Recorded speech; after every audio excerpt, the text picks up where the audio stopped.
ఒక ఒక్క నిమిషం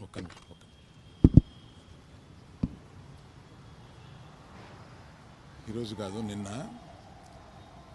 నేను 2017లో ఒక ప్రాపర్టీ కొన్నాను. ఆ ప్రాపర్టీ కొన్నప్పుడు అందులో ఒక మైనర్ వాటాదారుడి భాగం ఉంటే అది నేను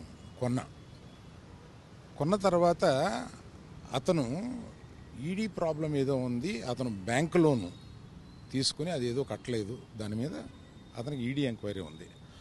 ఆ ఈడీ ఎంక్వైరీ అక్కడ బుక్స్ ఆఫ్ అకౌంట్స్లో నా పేరు ఉన్నప్పుడు నన్ను ఈడీ వచ్చి అడిగితే బాధ్యతగా నేను ఒక సిటిజన్గా చెప్పాలి కదా, లా అబైడింగ్ సిటిజన్గా నేను వెళ్ళి దానికి ఎక్స్ప్లెనేషన్ ఇచ్చాను. దానికి సంబంధించిన అకౌంట్ అదే అడిగారు. అంతే తప్పితే దీన్ని మీడియాలో ప్రపోర్షనేట్గా కొంచెం పెద్దది చేసి చెప్పటం, వారు ఏదో ఒక ఎంక్వైరీ అడిగారు, నేను వెళ్ళి చెప్పొచ్చాను. ఇంతకు తప్పితే నేను చెప్పేది ఏమీ లేదు.